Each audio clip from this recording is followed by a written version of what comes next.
گناہ جاریہ کے عنوان سے چند گزارشات معزز سامعین و ناظرین کی سماعتوں کی نظر کرتے ہیں۔ ڈاکٹر احمد عماد الدین رازی مصر کے مشہور آرتھوپیڈک سرجن تھے۔ یہ عین الشمس یونیورسٹی کی فیکلٹی آف میڈیسن کے ڈپٹی ڈین بھی رہے اور مصر کے وزیر صحت بھی۔ یہ ہر لحاظ سے مشہور شخصیت تھے۔ ڈاکٹر رازی کو 5 جون کو ہارٹ اٹیک ہوا۔ انہیں مشرقی قاہرہ کے ایک پرائیویٹ ہسپتال میں لے جایا گیا۔ ہاسپٹل ان کے دوست کا تھا اور یہ بھی ملک کا مشہور کارڈیالوجسٹ ہے۔ ڈاکٹر رازی کی طبی صورتحال زیادہ خطرناک نہیں تھی۔ یہ اس ہسپتال اور اسی ڈاکٹر سے پہلے بھی آپریشن کرا چکے تھے، چنانچہ تمام معاملات کنٹرول میں تھے۔ ڈاکٹر رازی کو آپریشن تھیٹر میں لے جایا گیا اور ان کی کارڈیک کیتھیڈرائزیشن شروع ہو گئی۔ یہ ایک ایسا عمل ہوتا ہے جس میں باریک لچکدار ٹیوب کو دل کے چیمبر میں داخل کیا جاتا ہے اور اس سے مریض کی تشخیص ہوتی ہے۔ کیتھیڈرائزیشن کرنے والا ورکر زیادہ ماہر نہیں تھا، وہ چوک گیا اور اس معمولی سی غلطی کی وجہ سے مصر کے سابق وزیر صحت اور آرتھوپیڈک سرجن آپریشن ٹیبل پر ہی انتقال کر گیا۔ ایک بہت بڑی خبر تھی، مصری میڈیا نے اسے اٹھا لیا۔ حکومت نے تحقیقاتی کمیٹی بنائی اور کمیٹی میں بھی کیتھیڈرائزیشن کو ذمہ دار قرار دیا گیا۔ یہ بظاہر ایک عام سی خبر تھی۔ پوری دنیا میں اس نوعیت کے واقعات ہوتے رہتے ہیں۔ طبی عملے اور ڈاکٹروں کی غفلت سے روزانہ سینکڑوں مریض مرتے ہیں، لیکن یہ خبر معمولی ہونے کے باوجود غیر معمولی تھی۔ کیونکہ مصر میں کارڈیک کیتھیڈرائزیشن کے لیے 2016 سے قبل سرجن سے زیادہ تجربہ اور سرٹیفکیشن ضروری ہوتی ہے، لیکن ڈاکٹر رازی نے اپنے دور میں تجربہ اور سرٹیفکیشن کم کر کے سینکڑوں نوجوانوں کو پریکٹس کی اجازت دے دی۔ ان کا خیال تھا سرجری سرجن کرتا ہے اور اس کا کوالیفائڈ اور تجربہ کار ہونا ضروری ہے۔ سپورٹنگ سٹاف آپریشن کے دوران صرف چھریاں کینچیاں پکڑاتا ہے، اس کے لیے زیادہ سرٹیفکیشن اور تجربے کی ضرورت نہیں ہوتی۔ لہذا ڈاکٹر رازی کی مہربانی سے سرجری کے سپورٹنگ سٹاف میں اضافہ ہو گیا اور یوں ڈاکٹر اور سرجنز کی پرائیویٹ پریکٹس بڑھ گئی۔ مگر آخر میں ڈاکٹر رازی خود بھی ناتجربہ کار سٹاف کی ناتجربہ کاری کا نشانہ بن گیا۔ ہمارے ایک دوست اس صورتحال کو گناہ جاریہ کہتے ہیں۔ وہ جاپان میں پاکستان کے سفیر ہیں۔ میں پچھلے ماہ جاپان گیا تو انہوں نے مجھے ٹوکیو کی بلند ترین عمارت روپنگ ہلز کے 54ویں منزل پر ڈنر دیا۔ ڈنر شاندار تھا، لیکن میں نے ان کی کمپنی کو زیادہ انجوائے کیا۔ گناہ جاریہ کی ٹرم اس ملاقات کا حاصل تھی۔ ان کا کہنا تھا کہ ہم زندگی میں جتنی نیکیاں کرتے ہیں وہ صدقہ جاریہ کہلاتی ہیں۔ اگر نیکیاں صدقہ جاریہ ہیں تو پھر ہمارے گناہوں اور غلطیوں کو بھی جاریہ ہونا چاہیے۔ یہ بھی مسلسل گل کھلاتی ہیں اور برسوں بلکہ صدیوں تک لوگوں کو ان کا نتیجہ بھگتنا پڑتا ہے، اور یہ ہمارے بعد بھی ہمارے کھاتے میں درج ہوتی رہتی ہیں۔ یہ نکتہ میرے لیے نیا تھا، چنانچہ میں نے اسے پلے باندھ لیا۔ میں آج کل ایک بار قرآن مجید کا ترجمہ پڑھ رہا ہوں، پھر سے پڑھ رہا ہوں، اور قرآن مجید کا ترجمہ میں پورا سال پڑھتا رہتا ہوں اور پھر اس پر غور و فکر کرتا رہتا ہوں۔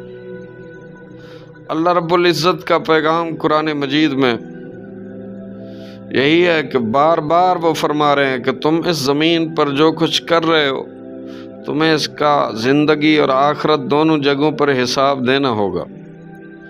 ڈاکٹر احمد عمادالدین رازی کے ساتھ بھی یہی ہوا۔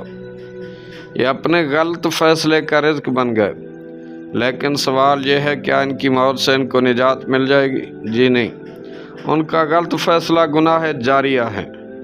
جب تک مصر میں لوگ کارڈیک کیتھٹرائزیشن کا شکار بنتے رہیں گے، ڈاکٹر رازی کی سزا میں بھی اضافہ ہوتا رہے گا، ان کی روح کا بوجھ بھی بڑھتا رہے گا۔ لہذا ہمیں بھی ڈاکٹر رازی جیسے گناہ جاریہ سے بچنا چاہیے، اور ایسے گناہ زندگی اور آخرت دونوں جگہ ہمیں ڈستے رہتے ہیں۔ مجھے مدت پہلے ایک سیشن جج ملے، ان کا ایک ہاتھ کٹا ہوا تھا۔ میں نے ان سے حادثے کی وجہ پوچھی تو ان کی آنکھوں میں آنسو آ گئے۔ انہوں نے بتایا میں اپنی بیٹی کے ساتھ شاپنگ کے لیے گیا، وہاں موٹر سائیکل پر سوار دو لڑکوں نے بیٹی کا بیگ کھینچ لیا۔ میری بیٹی نے بیگ کو مضبوطی سے پکڑ لیا اور وہ موٹر سائیکل کے ساتھ گھسٹنے لگی۔ میں مدد کے لیے دوڑ کر گیا تو ڈاکو گھبرا گئے، انہوں نے گولی چلا دی۔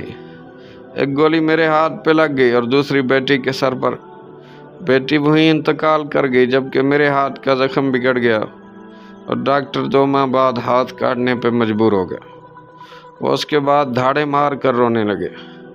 میں نے ان کی ڈھارس بندھائی تو انہوں نے آنکھیں صاف کرتے ہوئے بتایا، میں اپنی بیٹی یا اپنے ہاتھ کی وجہ سے نہیں رو رہا، میں مجرموں کی وجہ سے رو رہا ہوں۔ میں نے ملازمت کے زمانے میں صرف چند ہزار روپے کے لالچ میں بے شمار چوروں اور ڈاکوؤں کو چھوڑ دیا تھا۔ مجھے روز محسوس ہوتا ہے مجھ پر گولی چلانے والا کوئی میرا ہی چھوڑا ہوا مجرم ہوگا۔ یہ احساس مجھے اب جینے نہیں دیتا۔ اسی طرح کراچی میں ٹریفک پولیس کے ایک افسر سے ملاقات کا موقع ملا۔ اس کی کہانی بھی انتہائی تکلیف دہ تھی۔ اس کا خاندان سفر کر رہا تھا، سڑک کی دوسری طرف سے گاڑی آئی اور ان کی گاڑی سے ٹکرا گئی، اور یہ کار چھوٹی تھی کہ کھائی میں جا گری۔ اس افسر کا پورا خاندان حادثے میں انتقال کر گیا۔ اس کا خیال تھا میں پیسے لے کر ڈرائیونگ لائسنس جاری کیا کرتا تھا، میں سڑک پر ٹریفک رول کی خلاف ورزی کرنے والوں سے بھی 1000-2000 روپے لے لیا کرتا تھا۔ مجھے محسوس ہوتا ہے کہ میرے خاندان کو مارنے والا بھی میرا ہی کوئی لائسنس ہولڈر ہوگا، یا پھر میں نے اسے چھوٹی بڑی غلطی کے بعد چھوڑ دیا ہوگا۔ اس نے میرے پورے خاندان کو قتل کر دیا۔ اسی طرح ایک تعلیمی بورڈ کا ایک سابق چیئرمین ملا۔ اس کا خاندان کسی زیر تعمیر پل کے ستون کے نیچے آ کر مارا گیا تھا۔ اس کا کہنا تھا میں نے سینکڑوں نالائق نوجوانوں کو میڈیکل کالج اور انجینئرنگ یونیورسٹی میں پہنچایا تھا۔ چنانچہ ہو نہ ہو وہ پل میرے ہی کسی کلائنٹ نے بنایا ہوگا اور وہی میرے ہی خاندان پہ گر گیا۔ مجھے اسی طرح ایک دودھ فروش ملا۔ اس کے 3 بچے تھے، تینوں جسمانی طور پر کمزور تھے۔ مجھے اس نے بتایا میرے بچوں کو بچپن میں دودھ سے الرجی تھی، یہ دودھ نہیں پی سکتے تھے، جس کی وجہ سے ان کی گروتھ رک گئی۔ میں نے اسے بتایا آج کل یہ بیماری لا علاج نہیں، تم کسی اچھے ڈاکٹر سے رابطہ کر لیتے۔ اس نے مسکرا کر جواب دیا، سر دنیا کے پاس اس بیماری کا علاج ہوگا، لیکن میرے بچے اس علاج سے ٹھیک نہیں ہو سکیں گے۔ میں نے اس یقین کی وجہ پوچھی تو اس نے ہولناک کہانی سنائی۔ اس کا کہنا تھا میرے پاس 50 بھینسیں تھیں، میں ان کا دودھ بیچتا تھا۔ میں لالچ میں آ گیا اور بھینسوں کو ٹیکے بھی لگانے لگا اور دودھ میں سرف اور یوریا کھاد بھی ملانے لگا۔ میں نے اس سے لاکھوں روپے کمائے، لیکن اللہ تعالیٰ نے میرے بچوں کو دودھ سے الرجی کر دی۔ میں انہیں اٹھا کر پھرنے لگا۔ میں جب بھی کسی ڈاکٹر کے پاس جاتا تھا تو میری آنکھوں کے سامنے وہ ہزاروں بچے آ جاتے تھے جنہیں میں یوریا اور سرف والا دودھ پلاتا رہا۔ ان بچوں کا کیا بنا ہوگا؟ کیا وہ زندہ ہوں گے؟ اگر ہاں تو پھر ان کے معدوں کی کیا صورتحال ہوگی؟ چنانچہ میں اس نتیجے پر پہنچ گیا ہوں کہ میرے بچوں کا مرض لا علاج ہے، اور علاج بیماریوں کا ہوتا ہے، گناہوں کا نہیں، اور میں گناہ گار ہوں۔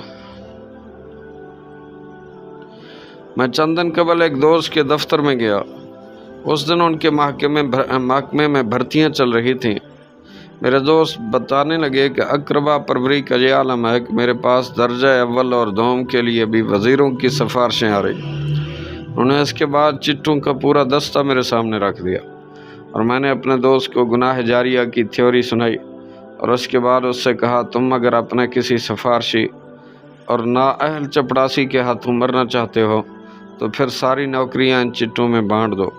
اگر اپنی اور اپنے خاندان کی سلامتی چاہتے ہو تو صرف اور صرف میرٹ پر فیصلہ کرو اور اہل لوگوں کو سلیکٹ کرو۔ تم صدقہ جاریہ کا حصہ بن جاؤ گے اور ان لوگوں اور ان کے خاندان کی دعائیں دہائیوں تک تمہارے خاندان کی حفاظت کریں گی۔ میرے دوست کی آنکھوں میں آنسو آ گئے۔ اس نے تمام چٹیں پھاڑ کر ڈسٹ بن میں پھینک دی اور پی اے کو بلا کر کہا ہم کامیاب امیدواروں کی فہرستیں نہیں لگائیں گے، تم ان سب کو دفتر بلاؤ گے اور ہم ان کی براہ راست جوائننگ لیں گے۔ پی اے نے گھبرا کر کہا سر نیب۔ میرے دوست نے جواب دیا میں اس صدقہ جاری کے لیے جیل جانے کے لیے بھی تیار ہوں۔